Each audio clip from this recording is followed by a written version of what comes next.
Salut les amis pêcheurs, on se retrouve pour la deuxième partie du tutoriel sur comment fabriquer un stick bait. Si vous n'avez pas vu la première partie de ce tutoriel, je vous conseille de cliquer sur le lien en haut à droite de votre écran pour voir les premières phases de fabrication. Sinon, c'est parti pour la suite du bricolage. Donc dans l'étape précédente, on avait fixé les 3 pitons pour mettre l'armement, le premier en tête pour l'agrafe, et puis le piton ventral et à la queue pour fixer les hameçons. Donc pour fixer les hameçons, vous devez mettre en position un anneau brisé, et puis ensuite sur l'anneau brisé, vous venez mettre en place des hameçons. Alors ici, moi je mets des hameçons simples, mais vous pouvez aussi mettre des hameçons triples. Ça c'est au choix du pêcheur. Moi je préfère les hameçons simples puisque je pêche en eau-kill et je trouve que sur des petits poissons, on abîme moins la bouche du poisson en hameçon simple, c'est plus facile à décrocher. Alors certains diront qu'on rate plus de poissons, j'en suis pas certain. Et puis c'est pas grave si on en rate, puisque on est en eau-kill. Donc les anneaux brisés, moi j'utilise des numéros 1 de 6 kg, ça suffit largement pour ce type de petit leurre. Vous pouvez monter sur de 10 à 12 kg de résistance, après au-delà ça n'a pas d'intérêt. Et puis pour les hameçons, j'utilise des hameçons VMC numéro 6 ou numéro 4. Donc la taille va dépendre du leurre.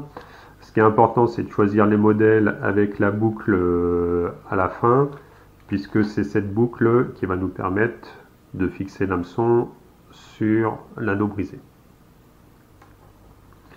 Alors en fait, la taille de l'hameçon va dépendre un petit peu de la taille du leurre, puisque le choix de l'hameçon va être fait de façon à ce que les deux hameçons ne viennent pas s'emmêler l'un dans l'autre. D'accord ? Si je rapproche les deux hameçons, ici, ils se touchent, mais la boucle, la pointe de l'hameçon ne va pas passer dans le deuxième hameçon, ce qui va éviter les emmêlages lorsque vous lancez. D'accord ? Donc ici, j'ai deux hameçons de 6. Et puis sur ce modèle qui est légèrement plus grand, vous voyez que je peux mettre un hameçon de 4 et un hameçon de 6, et il n'y a aucun risque d'emmêlage.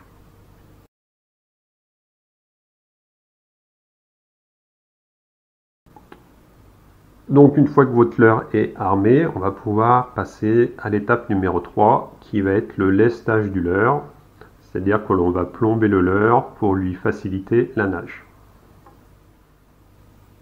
Donc le lestage correspond à l'ajout de plomb à la base du leurre. On voit ici la marque où j'ai inséré du plomb dans le leurre. Donc la première question est de bien positionner le plomb sur le leurre. Donc si je prends ce petit modèle, si vous l'attrapez par la hameçon ventrale, vous voyez que le plomb est plus vers l'arrière que vers l'avant. Donc c'est ce placement qui va faciliter le mouvement droite-gauche. Quand le plomb va être près du centre, ça va permettre des mouvements de grande amplitude au leurre. Si vous décalez le plomb vers l'extrémité de la queue, vos mouvements droite-gauche vont être beaucoup moins amples. Donc à vous de choisir où est-ce que vous voulez positionner le plomb. Moi, personnellement, je préfère le positionner près du centre, ce qui me permet des grandes amplitudes du leurre. Et si je veux réduire l'amplitude du mouvement, en fait, je vais simplement réduire les impulsions dans ma canne au niveau du sion. Donc si on regarde ce gros modèle transparent, on voit bien ici le plomb qui est juste derrière le milieu du leurre et qui va permettre le lestage. Donc une fois qu'on sait où placer le plomb, il va falloir déterminer de combien il va falloir lester le leurre. Alors dans les stick baits, en fait, il y a deux types de stick baits, les flottants et les coulants.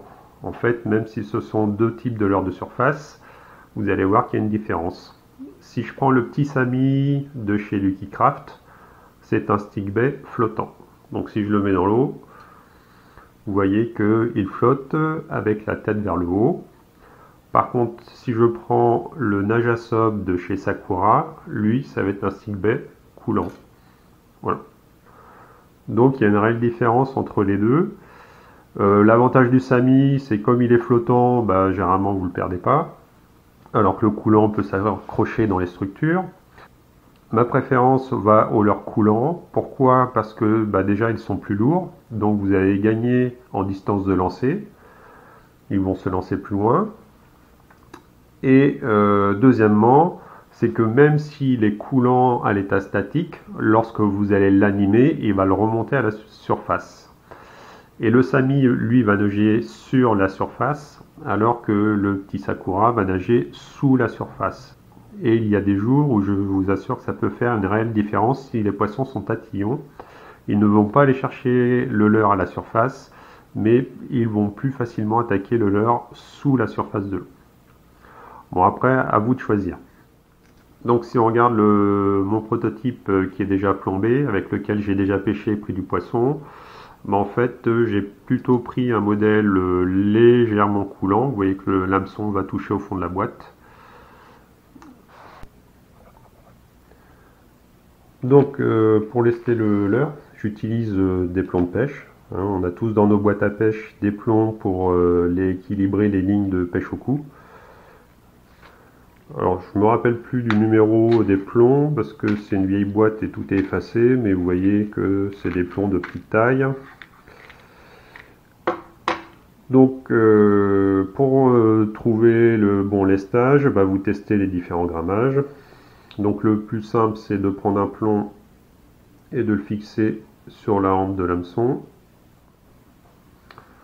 On serre un petit peu et on va tester. Donc là, visiblement, le lest n'est pas assez important, le leurre est flottant. Donc je vais tester un autre plomb, plus grosse taille.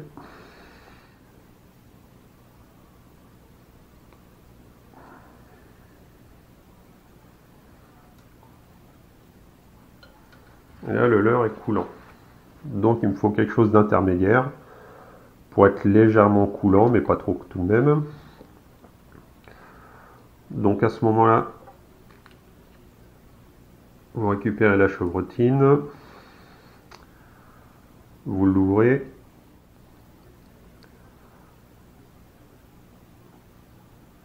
voilà. Et puis on va couper un bout de plomb pour enlever du lest avec une paire de pinces. Alors si on va être plus précis, il vaut mieux placer le plomb à l'endroit où on le destine. Donc vous prenez de la colle cyanolite, vous mettez un point de colle et on va coller le plomb.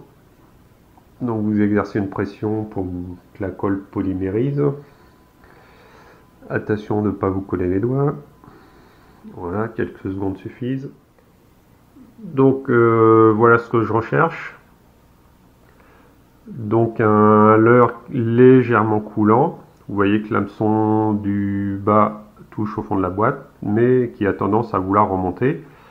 Et il faut savoir que la tresse et le fluorocarbone ont aussi tendance à faire remonter votre leurre en surface.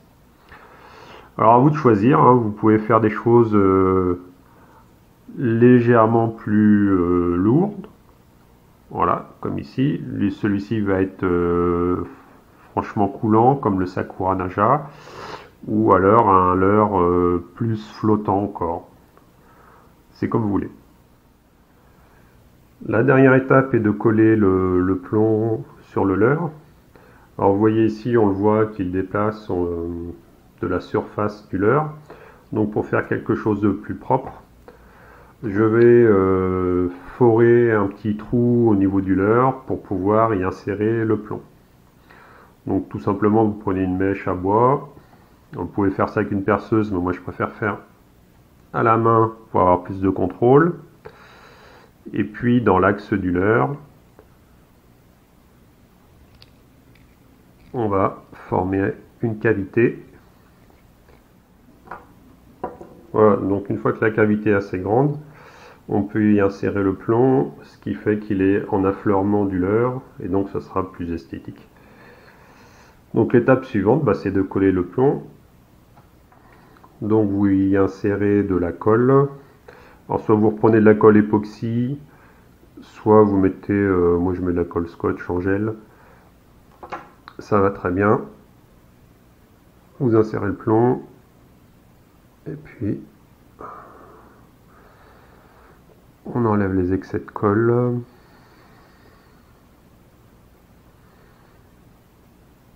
Et voilà. Un travail relativement propre.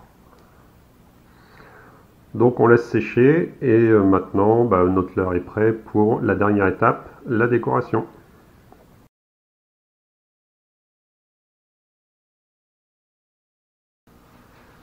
Alors pour l'étape de peinture, je vais aller assez rapidement puisque dans le tutoriel sur comment fabriquer un microspinner, je vous ai expliqué en détail le matériel et les types de peinture que j'utilise. Donc je vous renvoie vers cette vidéo en cliquant ici en haut à droite de votre écran. Vous aurez l'explication du matériel. Pour faire simple, je prends de la peinture acrylique. Et donc ici, je ne vais pas m'embêter à faire beaucoup de couleurs, puisque pour moi, le stick bay est un leurre de réaction en surface. Et je ne pense pas que la couleur soit primordiale pour le poisson, c'est plus le mouvement du leurre qui va être important. Alors, j'ai déjà commencé un petit peu le travail par rapport à mon prototype qui était en bois brut.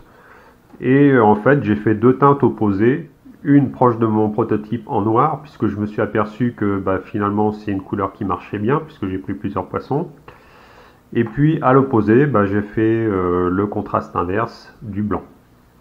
Pour finir la décoration, je vais reprendre le principe de mon prototype, c'est-à-dire des bases de contraste sur la pointe du leurre. Donc sur le leurre noir, je vais les faire en blanc pour que ça tranche bien. Et puis sur le leurre blanc, je vais plutôt faire des pointes en rouge. Ce qui va rappeler un petit peu les nageoires des perches ou celles de petits gardons rotangles qui ont les nageoires également rouges. Donc après quelques coups de pinceau, voilà ce que ça donne. Donc j'ai fait sous la partie inférieure, en fait là où vous avez poncé initialement le leurre, une partie blanche sur la tête et sur la queue pour le modèle en noir. Et puis j'ai fait ce petit modèle blanc et rouge pour augmenter un petit peu le contraste. Donc après, à vous d'être créatif, de choisir les couleurs qui vous plaisent et puis d'imaginer des coloris qui peuvent marcher. Alors ce que vous pouvez faire pour rendre votre leurre encore un petit peu plus réaliste, c'est d'ajouter des yeux holographiques que vous trouvez dans le commerce en magasin de pêche. Vous pouvez acheter cette référence de Flashmer où il y a 3 diamètres d'œil. Donc je vais vous montrer comment je les place. Donc je vais faire un petit avant-trou parce qu'en fait le leurre étant rond, si vous coulez un œil plat, il ne va pas être bien en place, il va se décrocher.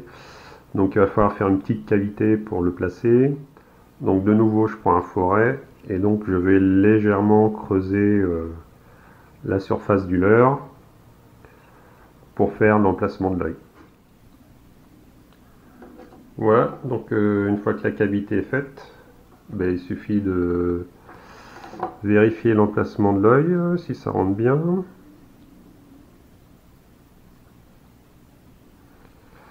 Donc a priori c'est pas mal, ça donne tout de suite une autre forme à votre leurre. Et donc reste à le coller. Donc, de la même façon, on va venir mettre de la colle, super glue, colle scotch, ce que vous voulez.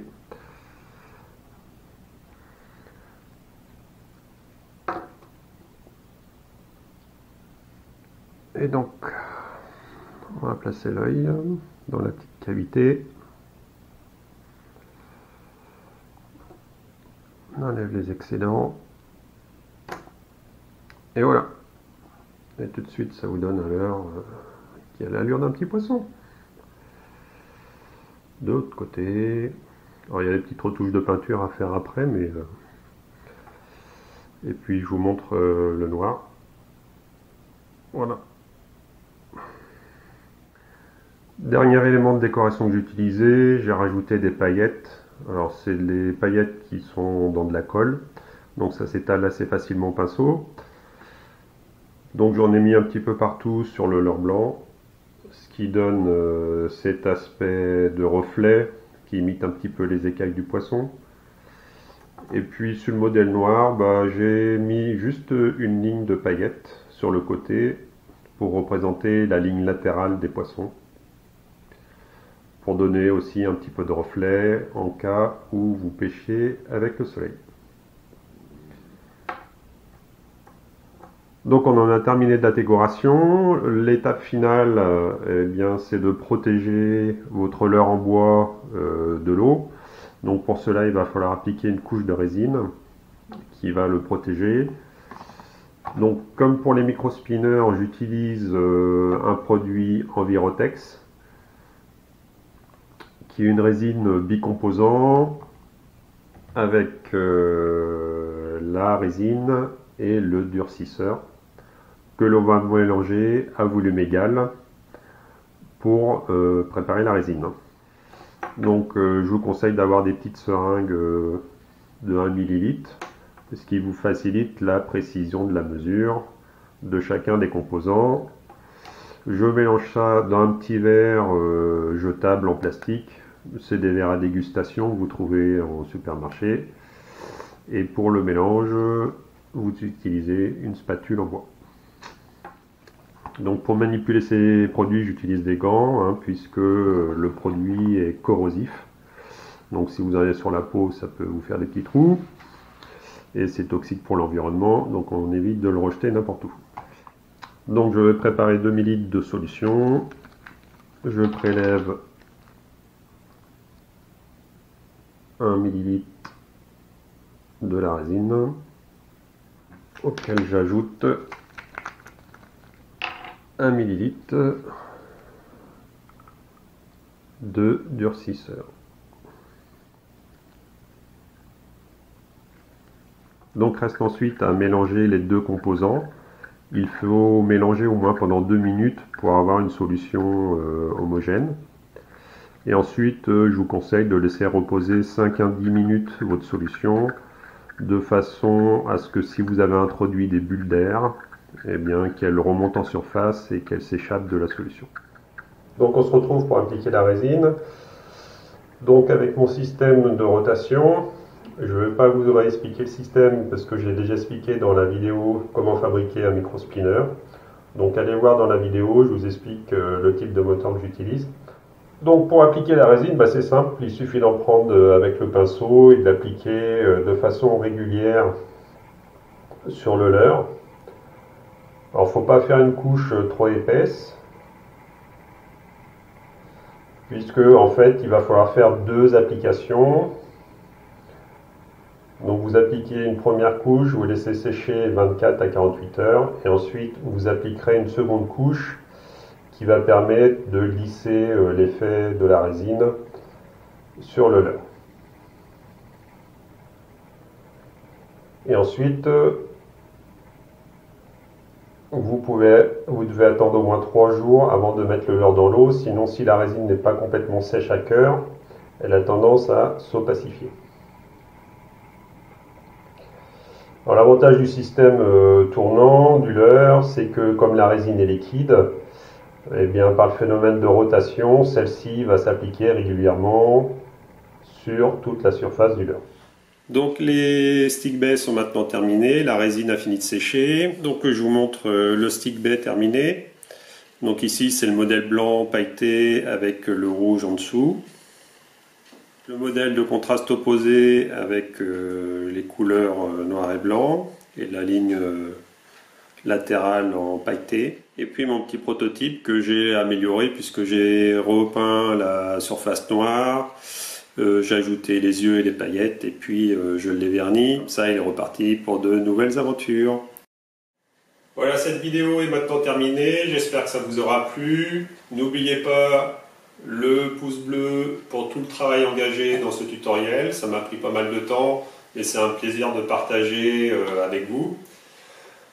N'hésitez pas à être imaginatif et créatif dans les leurres que vous allez fabriquer.